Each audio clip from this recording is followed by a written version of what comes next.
तुर्की की ड्रोन वाली दुश्मनी अब भारी पड़ने वाली है। अब भारत में बाइकॉट टर्की की आवाज मुखर होती जा रही है। टर्की की एडवांस बुकिंग का कैंसिलेशन रेट अब 250% पहुंच गया है। आप सांप को कितना भी दूध पिला लीजिए, लेकिन जिस दिन उस सांप को मौका मिलेगा उस दिन वो आपको डस लेगा।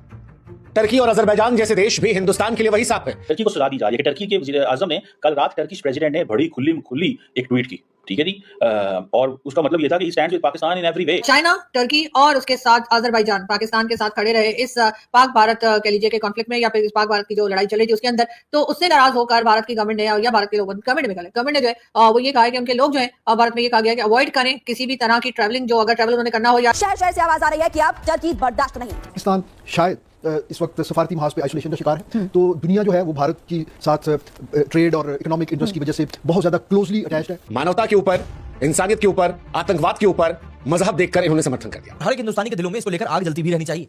और यहाँ पर बात मैं सिर्फ तुर्की की नहीं कर रहा हूँ, चाहे वो तुर्की हो या फिर अजरबैजान हो। ये दो मुल्क जिन्हें कहीं ना कहीं हम दिल से अपना दोस्त समझते हैं, जब भी मदद करनी पड़ती है हम इनकी मदद की भरसक मदद करते हैं।